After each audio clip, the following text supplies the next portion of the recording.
यहाँ पर उपस्थित हुए हमारी बात को आगे पहुंचाने के लिए आप सभी का हृदय की गहराई से धन्यवाद।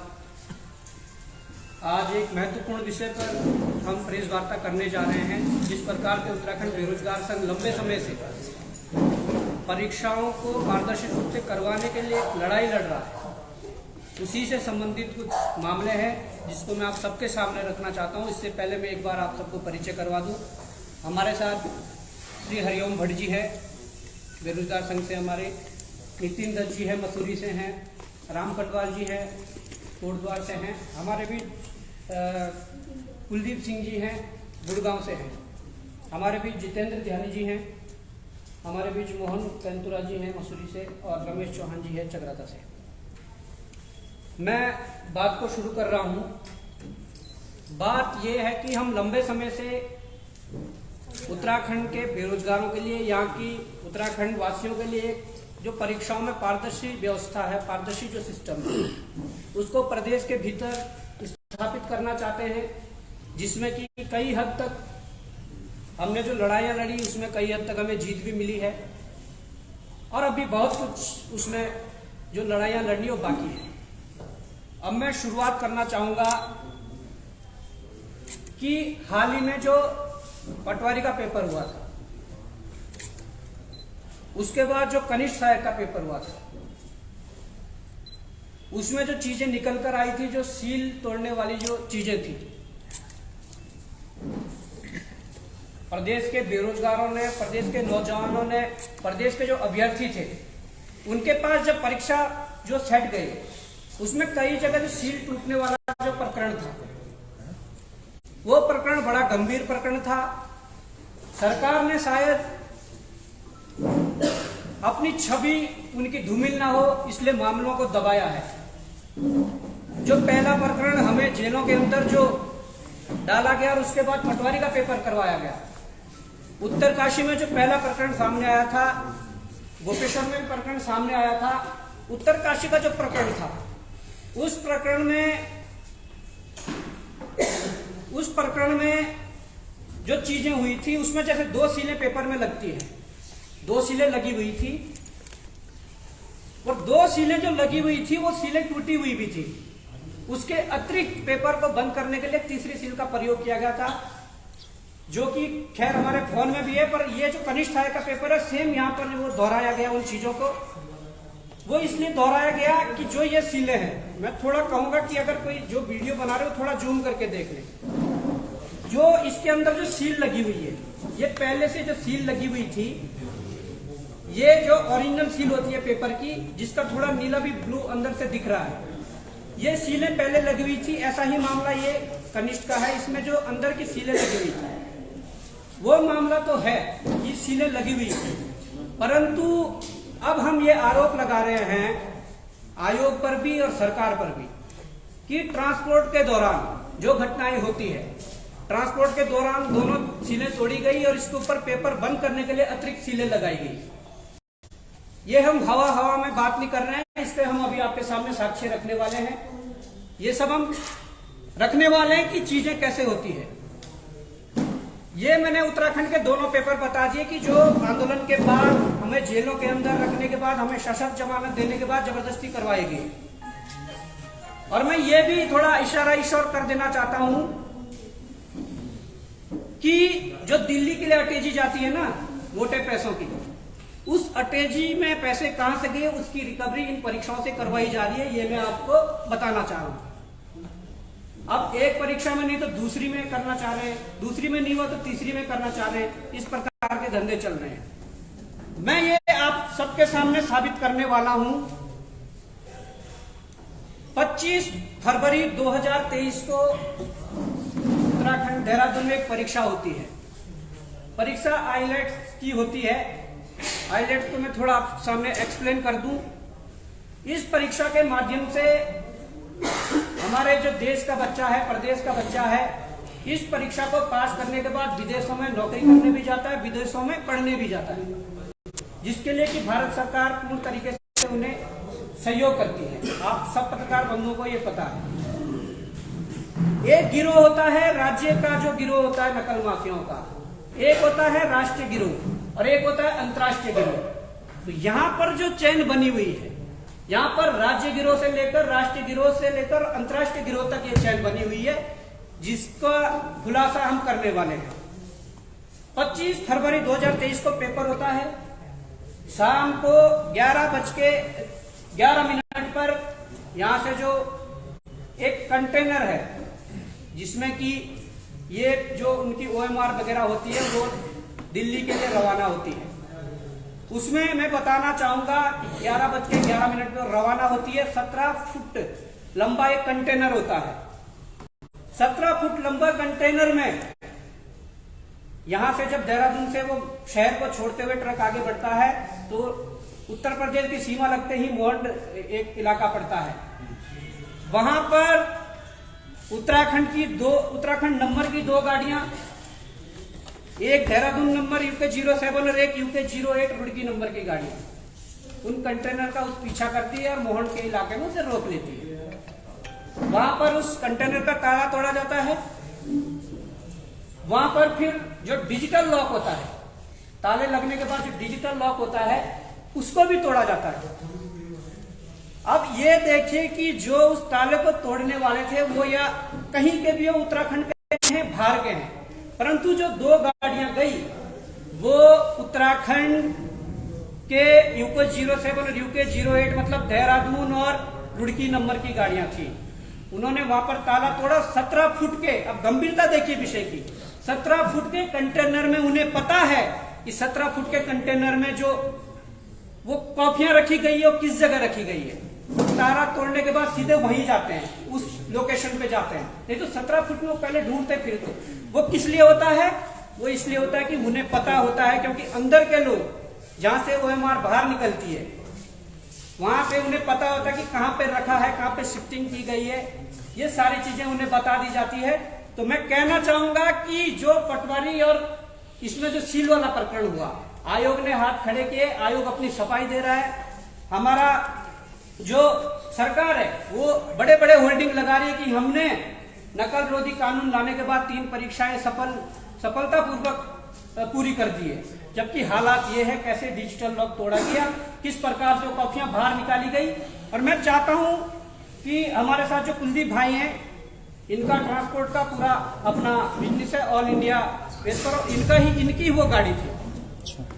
मतलब आपके साथ यहाँ से गाड़ी जाने के बाद जो घटना हुई, आप एक्सप्लेन करिए पूरे पत्रकार महोदयों के साथ कि कैसे क्या शुरू से लास्ट तक।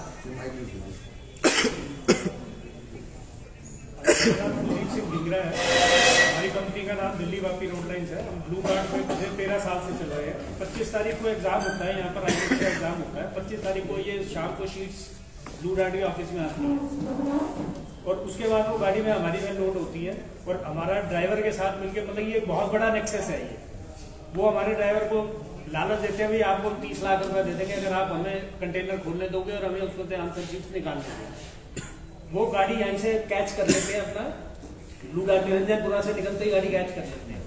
मॉन्ड जाके वो गाड़ी वहां पर मतलब खड़ी करते हैं। उसमें डिजिटल लॉक, ई लॉक लगा हुआ है, तो ई लॉक को वो हैक करते हैं और ई लॉक को खोलते हैं और उसमें से आंसर शीट्स वो निकाल लेते हैं। ड्राइवर के साथ साथ 3 के 4 गाड़ियां उनकी साथ में थी और वो आंसर शीट्स वगैरह जो होती हैं वो अपने साथ गाड़ी के अंदर रख लेते हैं। उसमें आंसर शीट चेंज हुई है या उसमें लिखा गया है, वो जो लड़कियों की जिनकी भाई जिन्होंने सेटिंग करी थी हम खाली शीट लेके आएंगे, उनकी शीट भरी गई है, तो वो लोग वहां तक सहारनपुर तक, अपना गाजियाबाद तक लॉक खुलता कहाँ पर है, मोहंड में, और दोबारा रीलॉक होता है जाके गाजियाबाद जाके।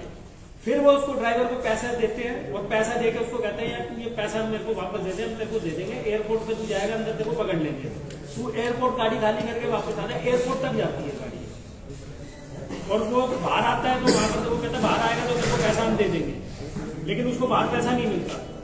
हमें इस बात का पता चलता 27 तारीख को, क्योंकि 25 तारीख को सैटरडे था, सैटरडे को एग्जाम कंडक्ट हुआ, संडे को छुट्टी होती है, मंडे को मेरे को कॉल आती है ब्लू डार्ट की कंपनी से कि भी आपकी गाड़ी में ऐसे ऐसे ताला टूटा है और आपका ड्राइवर इन्वॉल्व है। तो 27 तारीख को मैं यहाँ पर आता हूँ, इधर अपना देहरादून हम आए। ड्राइवर ने मतलब ये अपनी गुनाह कबूल कर लिया, उसने कहा जी मैं मिला हुआ हूँ, मेरे से गलती होगी, मैं क्या कहते हैं उनको पकड़वा दूंगा बंदों को। इवन की वो थाने के अंदर था, जब भी उनके बंदों के फोन आ रहे थे, वॉइस कॉल उसको आ रही थी, जो बंदे जिन्होंने उसको लालच दिया था उनकी कॉल आ रही थी, और उस बंदे ने मतलब कि कन्फेस करा कि मैंने ये काम करा है, मैं पकड़वाऊंगा। हमने 100 नंबर पे कॉल करी। यहाँ अपना चौकी है बाजार, थाना अंतर्गत आता है इसके अपना पटेल नगर में। तो हम वहाँ पर गए, रात को उन्होंने पुलिस वालों ने पूरी रात रखा, पुलिस वालों के नाम ने उसने कन्फेस करा कि मैंने ये काम करा है। और मेरी बात हुई, मैंने उनसे आग्रह भी करा, मैंने कहा जी बहुत बड़ा नेक्सस है, आप इसको क्रैक कर सकते हो, 80% केस आपका सॉल्व है। ड्राइवर गुनाहगार ये बैठा जी मैंने गुनाह करा है, और वो लेकिन उनका कहना ये था कि ये गुनाह जी वहां पर हुआ है, आप बॉन्ड जाओ। मैं कहा जी बॉन्ड तो चले जाएंगे, चोरी किसकी हुई है? चोरी तो जो यहाँ बच्चों ने पेपर दिए हैं उनका नुकसान है। मेरे घर में चोरी हुई है, भाई नुकसान किसका? उत्तराखंड के बच्चों का नुकसान था। लेकिन उन्होंने उसको केस को रजिस्टर करने के बजाय उन्होंने हमें घुमाया। फिर उसके बाद हम गए यहाँ पर अपना मॉन्ड गए, मॉन्ड हमने वहां से चौकी इंचार्ज को लिया, फिर हम बिहारीगढ़ थाने गए, उन्होंने भी रिपोर्ट दर्ज नहीं करी वहां पर। फिर मैंने ऑनलाइन जन सुनवाई ऐप पे वो मैंने रिपोर्ट डाल दी। वो एरिया का ही सब होता रहा, ये जो फिर वहां से हमें लेटर भेजा कि ये हमारे एरिया से संदर्भ में नहीं है, आप कहीं और जाए। 3 दिन तक 4 दिन तक मैं ड्राइवर को लेके घूमता रहा, क्योंकि जब ये नहीं रख पाए तो ड्राइवर को मैं भी नहीं रख पाता। और ड्राइवर की हमने पुलिस वेरिफिकेशन वगैरह सब कुछ करा रखी थी। अगर ये उस टाइम थोड़ी सी सक्रियता दिखाते, अपनी इन्वॉल्वमेंट दिखाते, तो हो सकता है एक बहुत बड़ा गैंग या अनबस्ट हो जाता, अनअर्थ हो जाता।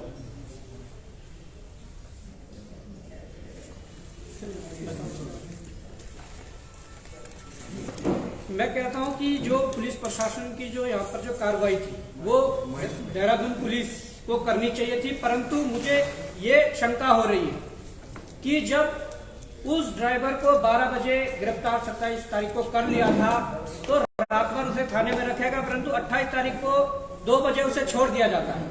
मुझे ये शंका है ये इतना बड़ा गिरोह है कि निश्चित रूप से वहां जो चौकी वाले हैं, थाने वाले हैं, उन्होंने ऊपर फोन किया होगा कि ऐसा मामला है। और ये मैं लगातार ये बात बता रहा हूं कि उत्तराखंड में जो बाहरी जो हैं, पंजाब हरियाणा से लेकर जो इतने जो गिरोह चला रहे हैं वो इन्वॉल्वमेंट इसमें होंगे, और उन्होंने मामले को रफा दफा करने के चक्कर में ड्राइवर को भी छोड़ दिया। और ये ट्रांजैक्शन है 5,000 रुपए की जो गाड़ियां गई थी, 5,000 उन लोगों ने नगद ड्राइवर को 5,000 लालच के लिए दे दिए थे। बाकी 30 लाख रुपए की डील हुई थी कि 30 लाख रुपए उसे देने हैं। कुछ उसको पैसे भी है ना, बैग में उसको दिए गए, उसको दिखाया गया, उसको लालच दिया गया, भाई देखिए पंडित को पैसा दे दिया, लेकिन आगे जाके गाजियाबाद जाके उसको पैसा वापस दे दिया। बाकी सुबह उसने कंटेनर ने 7 बजे के आसपास पहुंचना था, वो लेट इस चक्कर में हुआ, परंतु उस लेट के पीछे भी इन्होंने क्या कारण बनाया, इन्होंने अपने कंटेनर में एक गाड़ी को पीछे से टक्कर मार दी, और उसकी वीडियो बनाई है जो आप दिखा सकते हैं, और उसमें नंबर भी दिखाया गया है गाड़ी का, किस गाड़ी ने टक्कर मारी। बहुत प्लान तरीके से था, लेकिन इन लोगों ने नजरअंदाज कर दिया। मतलब ये एक दूसरे के ऊपर वहां आप रिपोर्ट दर्ज कराओ, आप वहां दर्ज कराओ, लेकिन नुकसान तो यहाँ के बच्चों का था ना। अगर चोरी मेरे घर में हुई है तो मैं तो यही रिपोर्ट कराऊंगा। उनको बच्चों को तो पता ही नहीं था बेचारों को कि हमारे साथ ये हो चुका है। अब इसके पीछे मैं एक चीज और बताना चाहता हूं। देखिए हमारा मकसद सिर्फ ये है, ये देखिए सर, ये बोगस इन्होंने क्या कहते हैं वीडियो क्लिप बनाई है।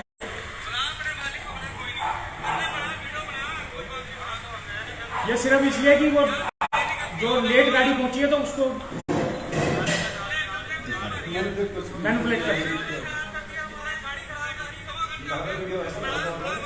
ये इनने बनाई थी गाजियाबाद दवाई के पास, क्योंकि ऑब्वियसली क्या है कि जहां तक ख्याल है जो बच्चे जिन्होंने पैसा देके मतलब कि काम ये करवाया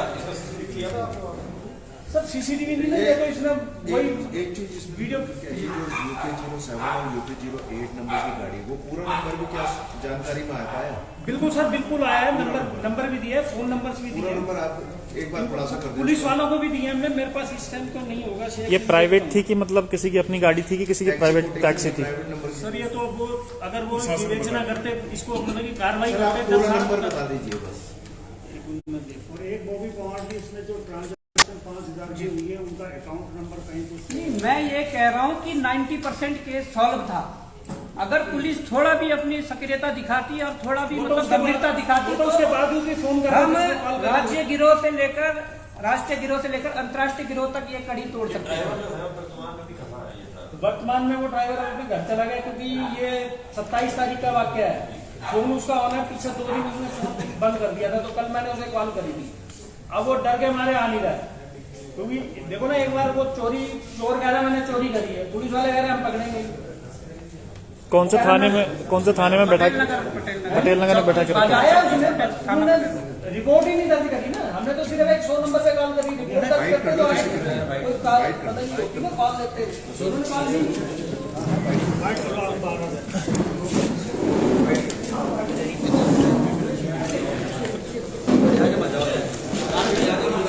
आगे नहीं जाना, ये नंबर है जी भाई साहब, कहाँ गए वो नंबर? चलो ले लेंगे आपका ही, लो चलिए।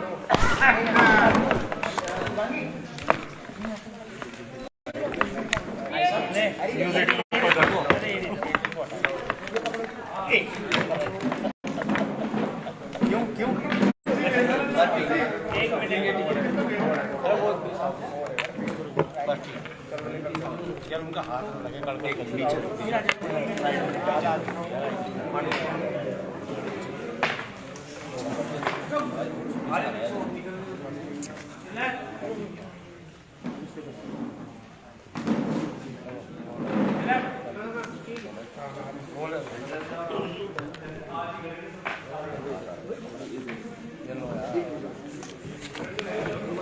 है।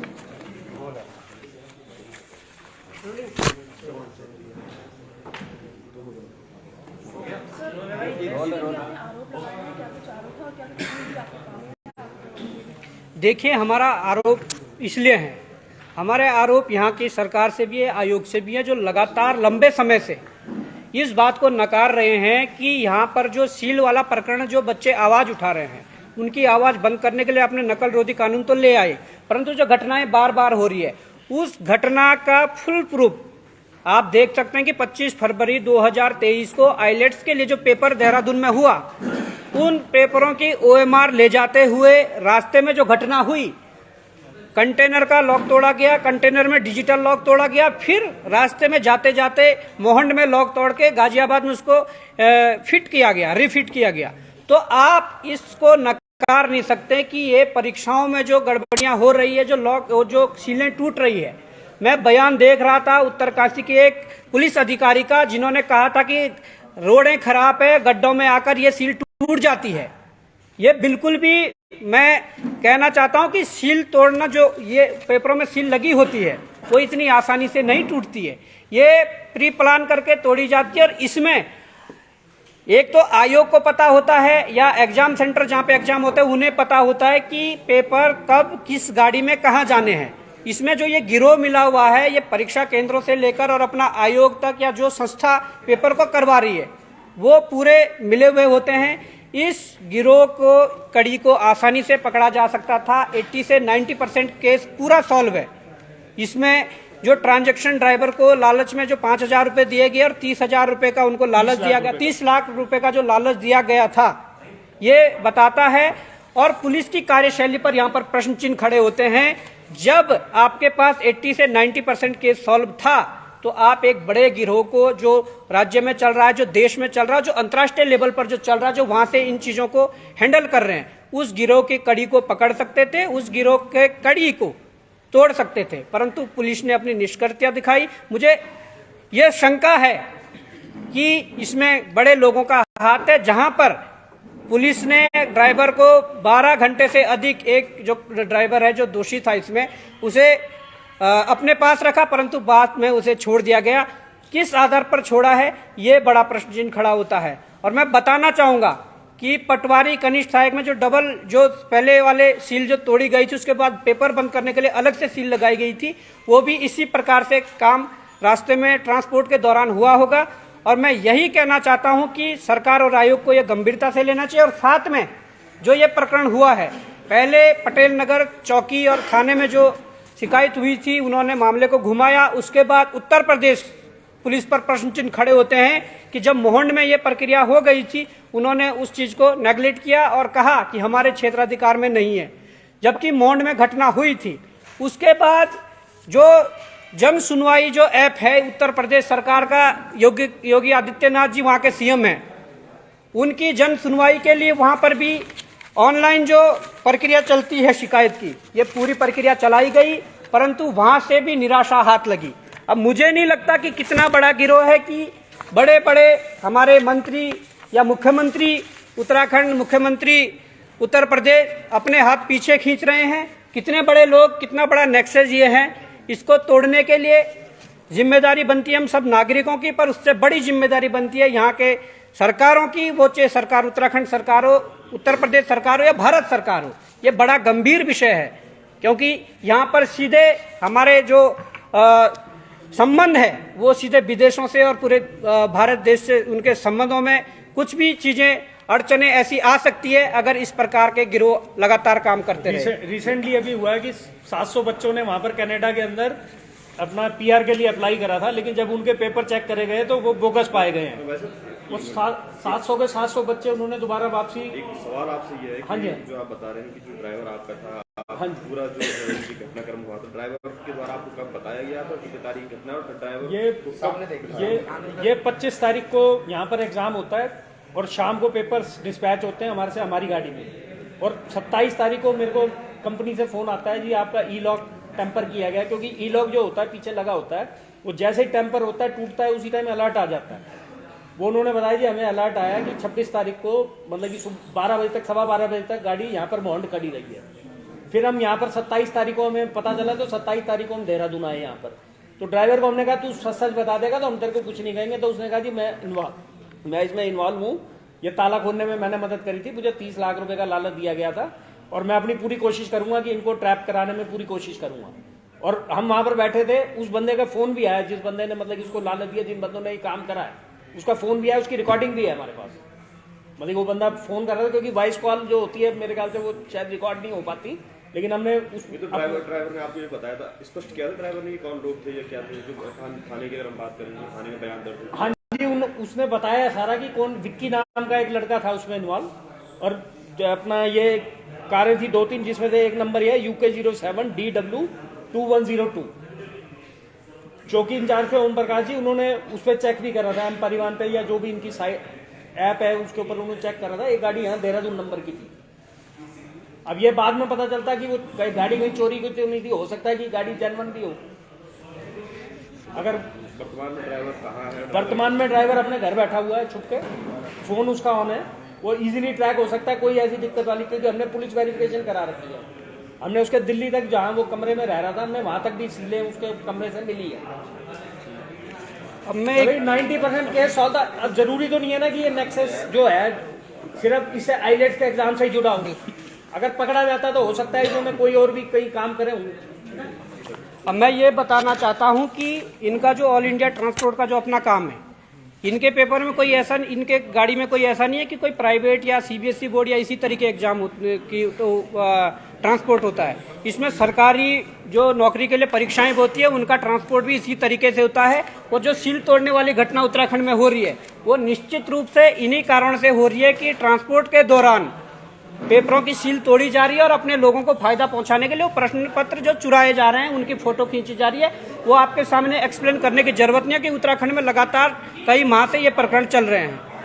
क्योंकि हमारी गाड़ियां ये ना पंजाब भी चलती है, पंजाब के अंदर सबसे ज्यादा बच्चे जाते हैं, मेरे ख्याल पंजाब और हरियाणा में सबसे ज्यादा बच्चे IELTS के एग्जाम देने जाते हैं।